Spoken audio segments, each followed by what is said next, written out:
Let's do it. Nee, warte mal. Let's go. So, besser ist. Da sind wir wieder. Bitte passe den Regler so an, dass der Computer gerade noch sichtbar ist. Das hatten wir doch schon mal. Bitte passe den Regler so an, dass der Hund und die Katze Freunde werden. Jo. Bitte passe den Regler so an, dass die Nummer 5 zu Nummer 9 wird. Oh, okay. Gut. Bitte passe den Regler so an, dass du aufhörst, den Regler anzupassen.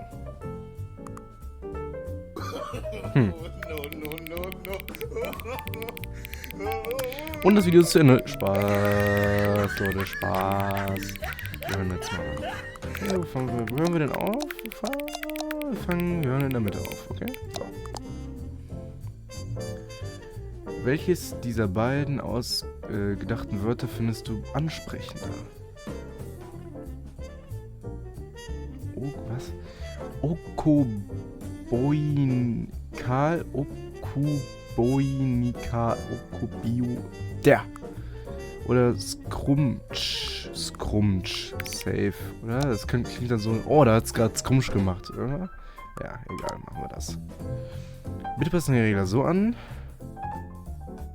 Ach so, bitte passe den Regler nicht an. Was passiert, wenn ich den Regler anpasse? Ja, wir wollen es nicht ausprobieren, vielleicht stürzt dann das Spiel ab oder so. Weißt du, welche Uhrzeit es gerade ist? Es ist gerade 15:07 Uhr. Ja.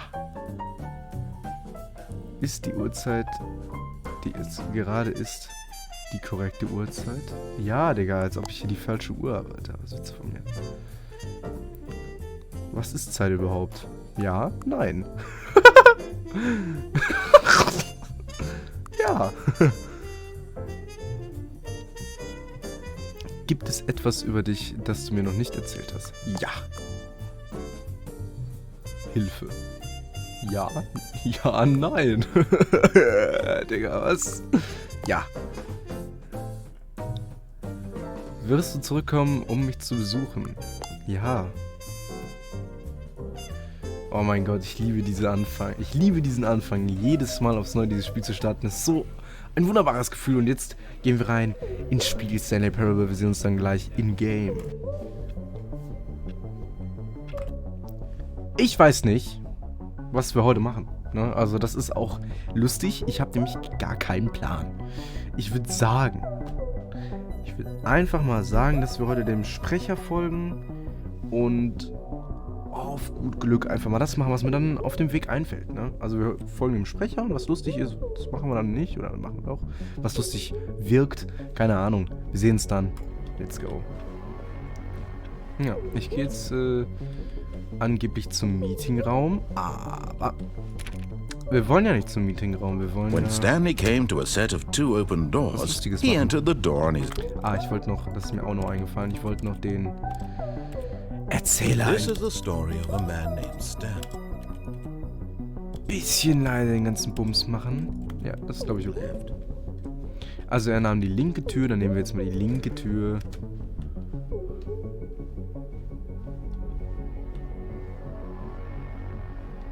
Yet there was not a single person here either.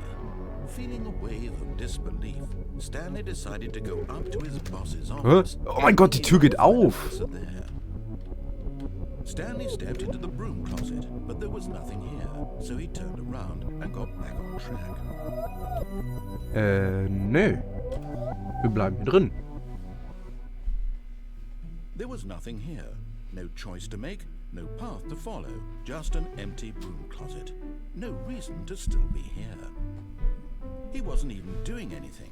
At least if there was something to interact with, he'd be just... Jetzt ist er mir zu leise. FA. Ja, ich will hier aber nicht raus. Ne, wir lassen die Tür zu. Are you really still in the broom closet? Standing around doing nothing? Why? Please offer me some explanation here. Cool ist das einfach. Deswegen. Ja, ich kann dir gerne erklären. Guck mal, hier ist so ein Besen, der sieht echt schick aus, ne? Hier haben wir... You realize there's no choice or anything in here, right? If I'd said Stanley walked past the broom closet, at least you would have had a reason for exploring it to find out. But it didn't even occur to me because... Alter, ist immer noch ein bisschen zu leise, ne? Maybe when you go talk about this with your friend, you'll say, "Oh, did you get the broom closet ending? The broom closet ending was my favorite." I hope your friends find this concerning. Ja, so werde ich das meinen Freunden erzählen. Das Besenkammer-Ending, boah, hat es mir richtig gegeben. He probably only got the job because of a family connection. That's how stupid he is. That or with drug money. Also, Stanley is addicted to drugs and hookers. Nein. Well, I've come to a very definite conclusion about what's going on right now. You're dead. You got to this. Ich bin nicht tot. Explored it a bit, and were just about to leave because there's nothing here, when a physical malady of some sort shut down your central nervous system. So. Er denkt jetzt, wir sind Player 2 und ich bin tot, ne? Der Stanley-Spieler ist tot und jetzt ist Player 2 da. Ich gehe jetzt als Player 2 in diesen Raum hier rein. Und er so, du auch? Und ja, okay, jetzt geht's weiter. Unbelievable. I'm at the mercy of an entire species of invalids. Perhaps there's a monkey nearby you can hand the controls to. A fish? Fungus? Look, you can hammer out the details. I'm not particularly picky. I'll just be waiting for when you're ready to pick up the story again. Ich glaube, jetzt passiert nichts mehr. Wir können rausgehen. So. Coming to a staircase, Stanley walked upstairs to his boss's office. Jetzt können wir die Treppen hochgehen. Wir können jetzt auch die Treppen runtergehen. Und ich würde gerne sehen, was passiert, wenn wir die Treppen runtergehen. Deswegen bewegen wir uns jetzt mal die Treppe runter. But Stanley just couldn't do it. He considered the possibility of facing his boss, admitting he had left his post during work hours. He might be fired for that. And in such a competitive economy, why had he taken that risk? All because he believed everyone had vanished. His boss would think he was crazy. And then something occurred to Stanley. Maybe, he thought to himself, maybe I am crazy. All of my co-workers blinking mysteriously out of existence in a single moment for no reason at all. None of it made any logical sense. And as Stanley pondered this, he began to make other strange observations. For example, why couldn't he see his feet when he looked down? Why did doors close automatically behind him wherever he went? And for that matter, these rooms were starting to look pretty familiar. Were they simply repeating? No, Stanley said Doch, to himself, es wiederholt sich. Ich bin in einem Loop. Strange, this can't be real. And at last, he came to the conclusion that had been on the tip of his tongue. He just hadn't found the words for it. "I'm dreaming!" he yelled. "This Ja. is all a dream." Ich träume! Oh, what a relief Stanley felt to have finally found an answer, an explanation. His co-workers weren't actually gone. He wasn't going to lose his job. He wasn't crazy after all. And he thought to himself, I suppose I'll wake up soon.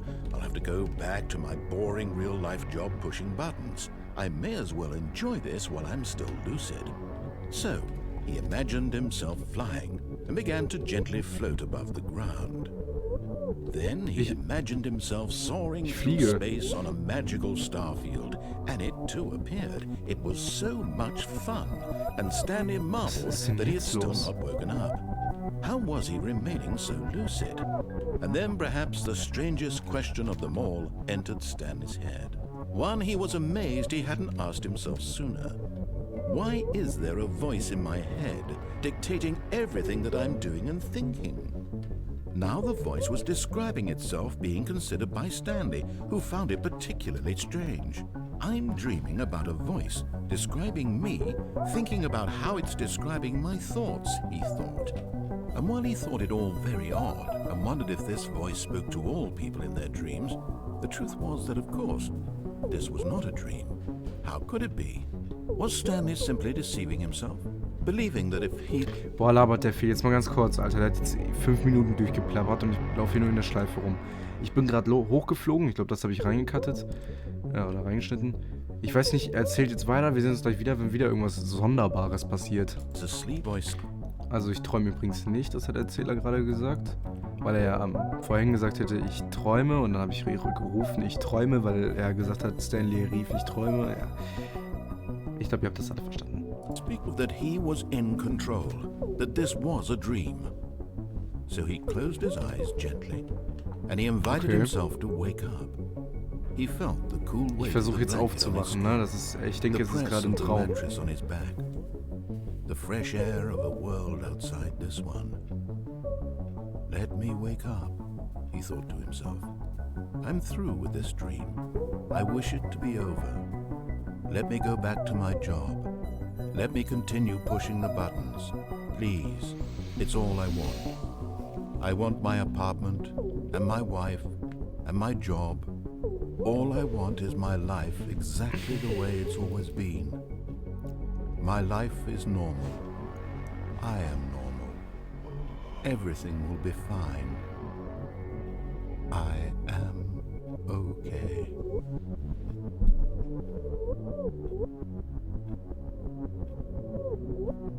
War das jetzt ein Traum oder was ist los? Stanley began screaming. My name is Stanley.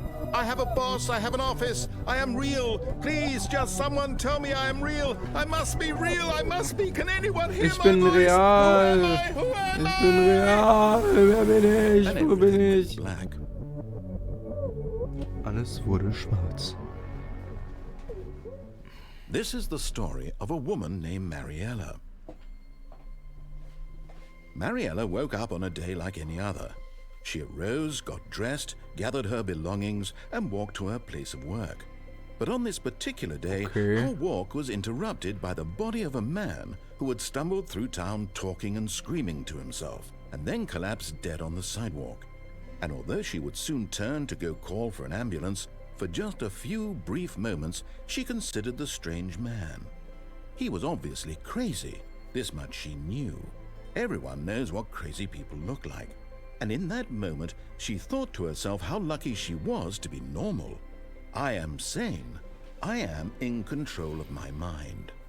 I know what is real and what isn't. It was comforting to think this, and in a certain way, seeing this man made her feel better. But then she remembered the meeting she had scheduled for that day, the very important people whose impressions of her would affect her career, and by extension, the rest of her life. She had no time for this, so it was only a moment that she stood there, staring down at the body. And then she turned and ran. Verständlich. Also da fällt ein Mann auf den Boden, ist tot. Du stehst da, guckst ihn an und denkst dir, oh mein Gott, was mache ich jetzt? Was würdet ihr machen?